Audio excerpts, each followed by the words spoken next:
Welcome to Matters Financial and Geopolitical from the Frontier. Thank you for taking time out to stop by. I really appreciate it. Let me start with some home thoughts today. Jorge Luis Borges. The mind was dreaming, the world was its dream. And Viesnai Paul and Miguel Street reiterated that in a different way. Look, boys, it ever strike you that the world not real at all?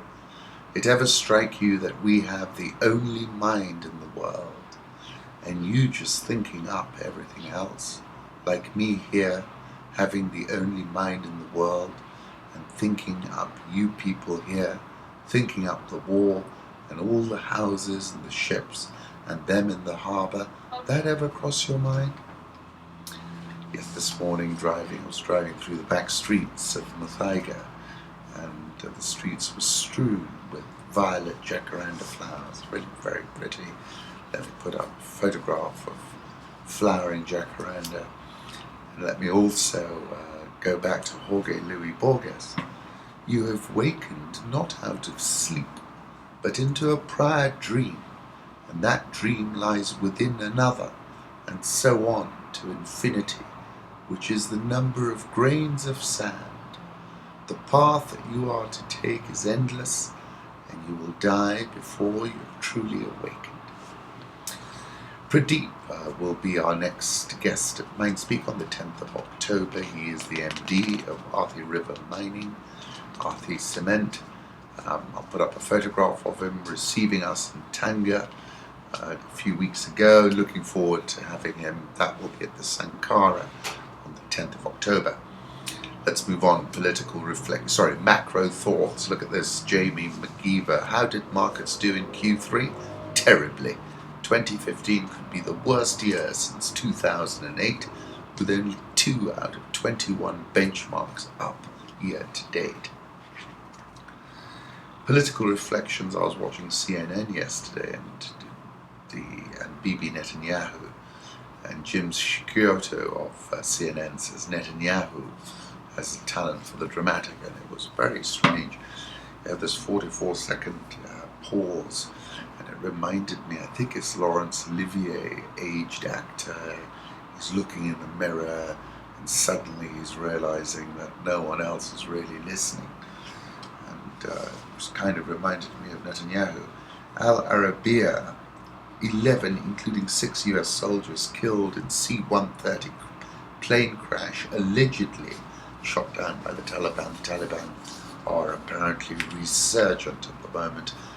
Burkina Faso coup leader in custody.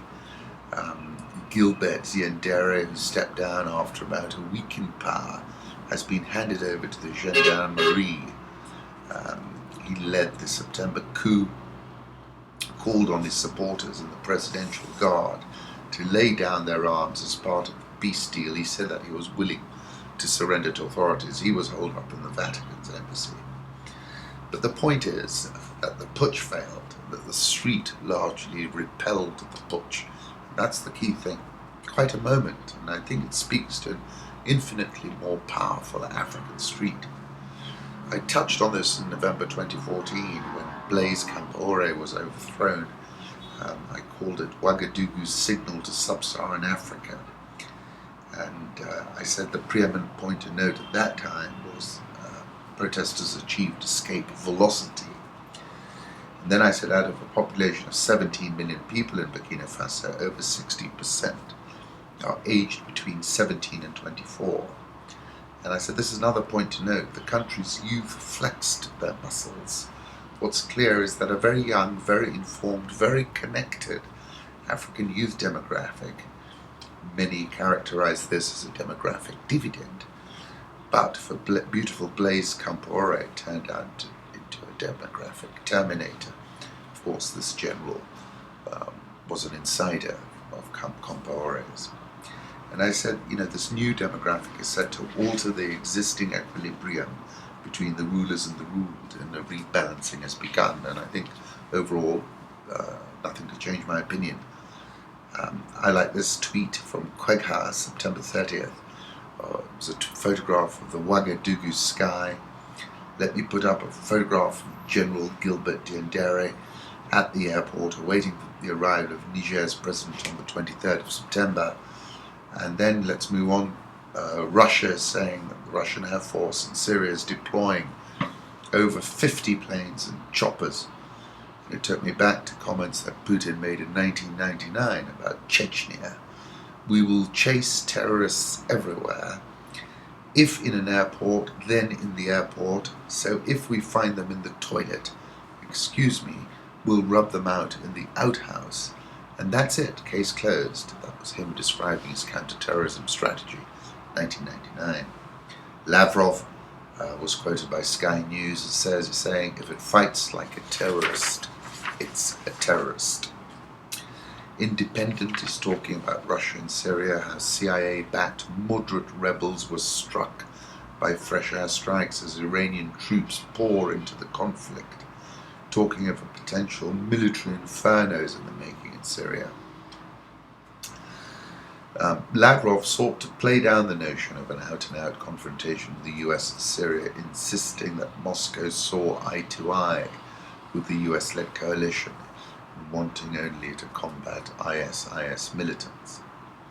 Lavrov pushed back aggressively at the allegation made by the US Defense Secretary Ashton Carter that Moscow was pouring gasoline on a fire.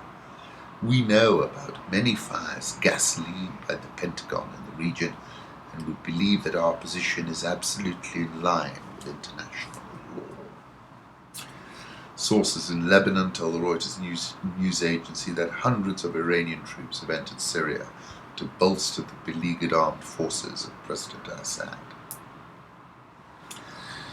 However, they conclude in the Independent by saying the week's developments is growing into a full-blown political crisis for President Obama, who until just a few weeks ago was focused solely on securing the nuclear deal with Iran, largely at the expense of handling the growing Syrian crisis.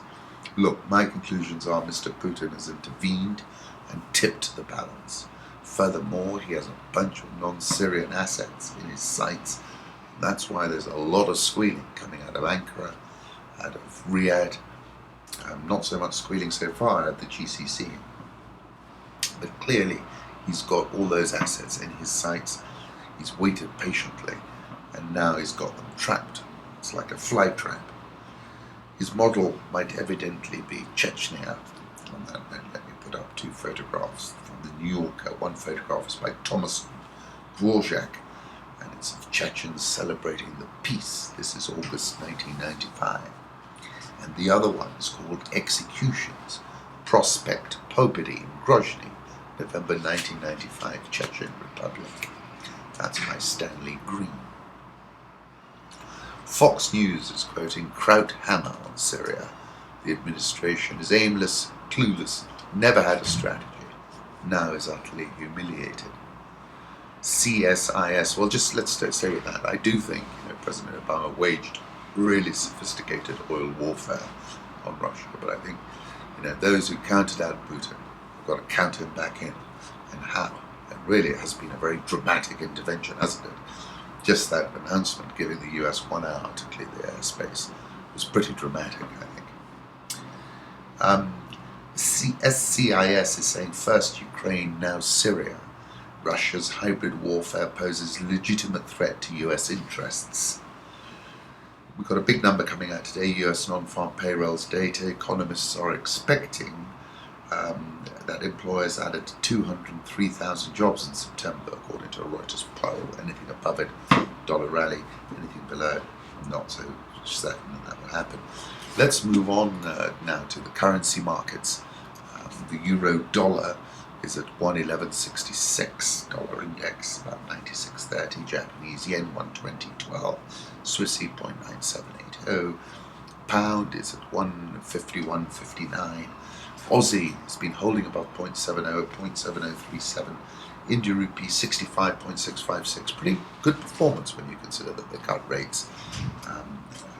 South Korean won 11.81.14, the Rial back above 4.40033, Egyptian pound 7.83, South African rand 13.89.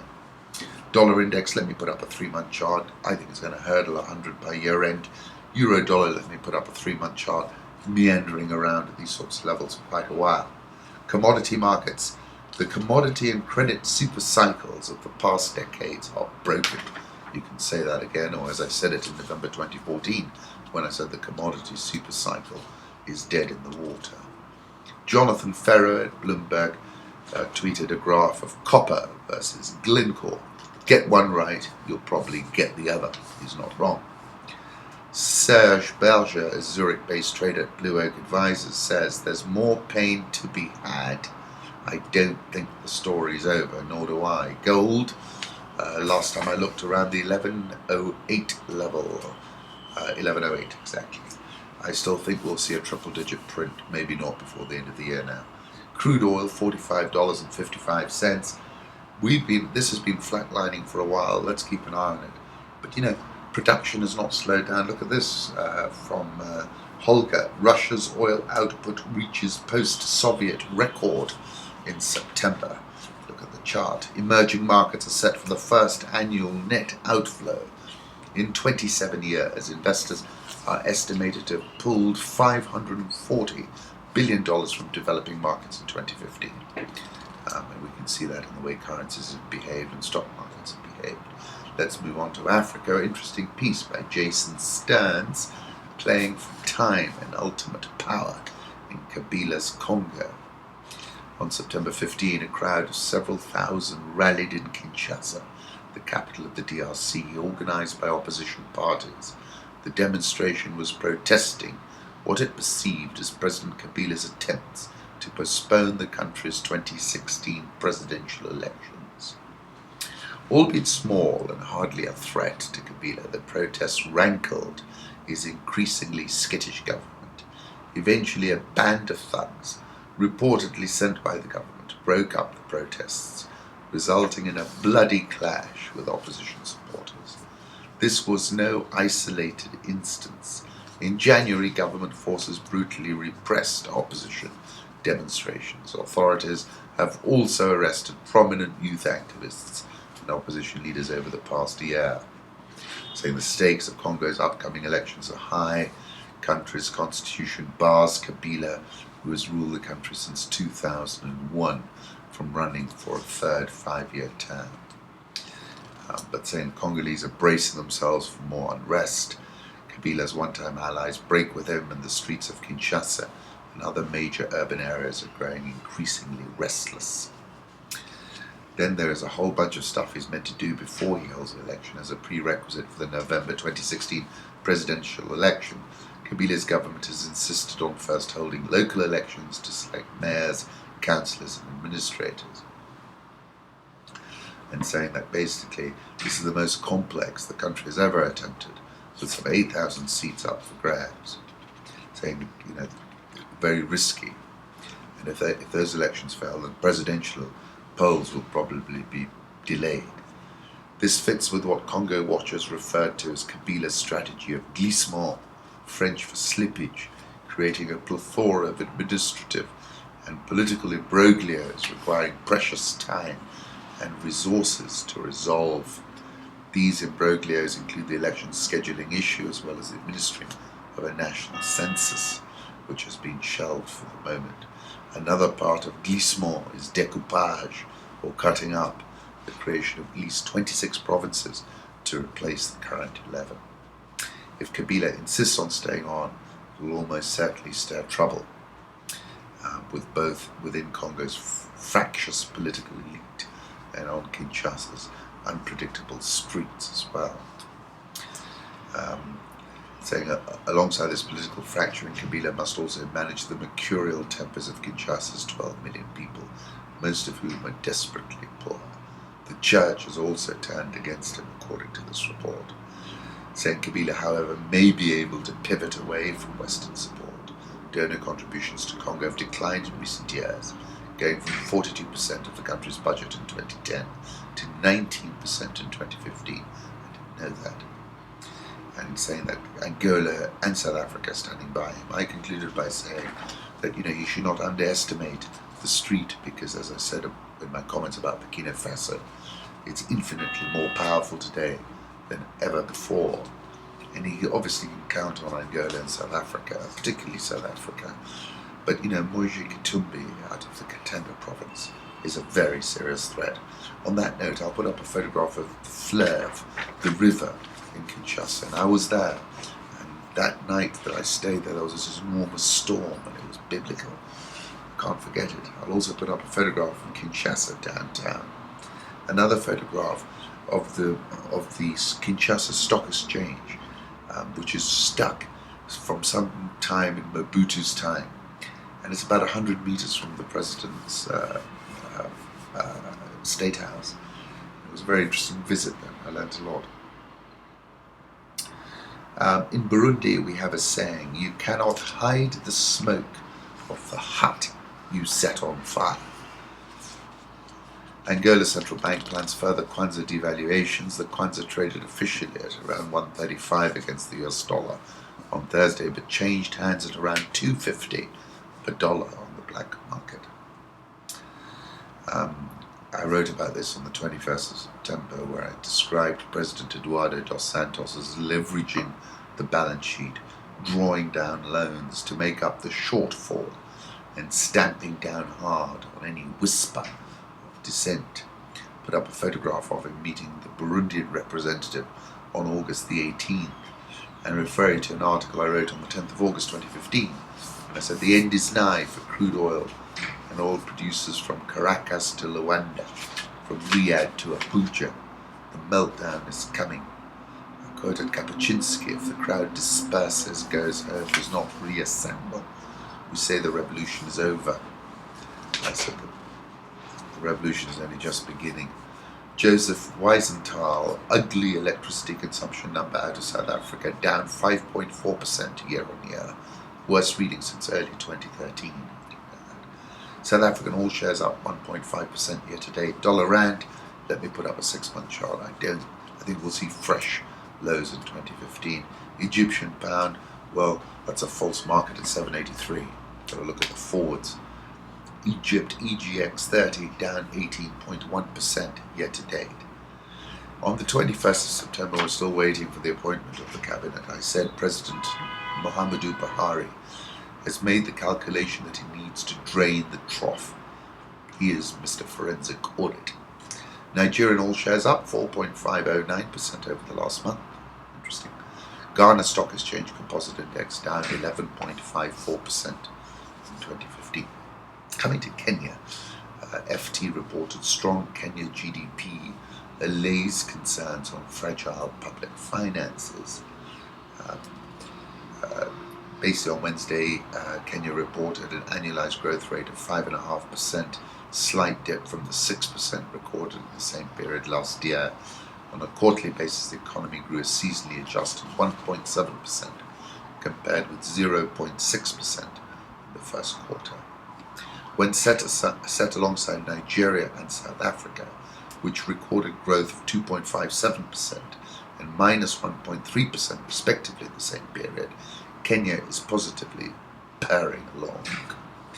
In the context of the global economy, which is in the slow lane, we're not doing that badly, I said, but from the inside you'd want to see more activity.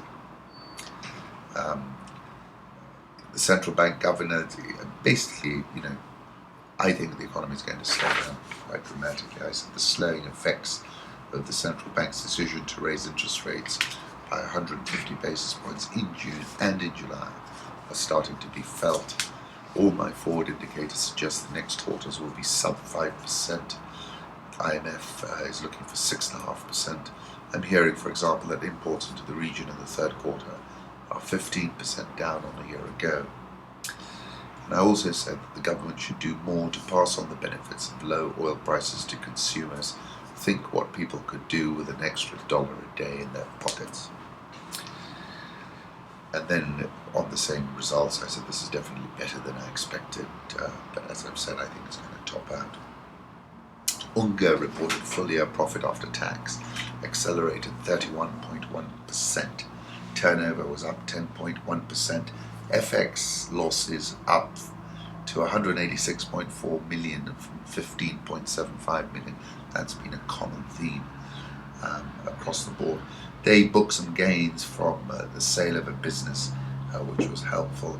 Profit for the year was up 31.1%, EPS up 44.4%, and they're paying a final dividend of 1 shilling a share. They're in an interesting space spanning wheat, broiler feed, pulses, bakeries, grain silos, and on a single-digit PE of these strong earnings. I think it deserves a higher price. Kenya shilling 1 month high is 104.40, but that's because of very high interest rates, particularly in the interbank. Nairobi All Share fell 0.86% yesterday. It's down 10.58% year to date. NSE 20 down 18.77% year to date. As I said, the shilling rallied yesterday to a 1 month high. Extremely high interest rates are underpinning the shilling, but pressuring the stock market. The Nairobi All Share was down, the NSE 20 was down. EGAD's ticked higher, 1.69% at close of 30. Trades at an egregious discount to its net asset value. Safaricom was lower, it closed at 15. CFC Stanbic was firm, up 3.45%. EABL closed at a 1 month low of 277. Canal Cobil has had a good run of late, closed at an 8-week high yesterday. Worth keeping an eye on when stocks are strong in a weak market. It always sends quite a strong signal. I wish you a great weekend, and thank you.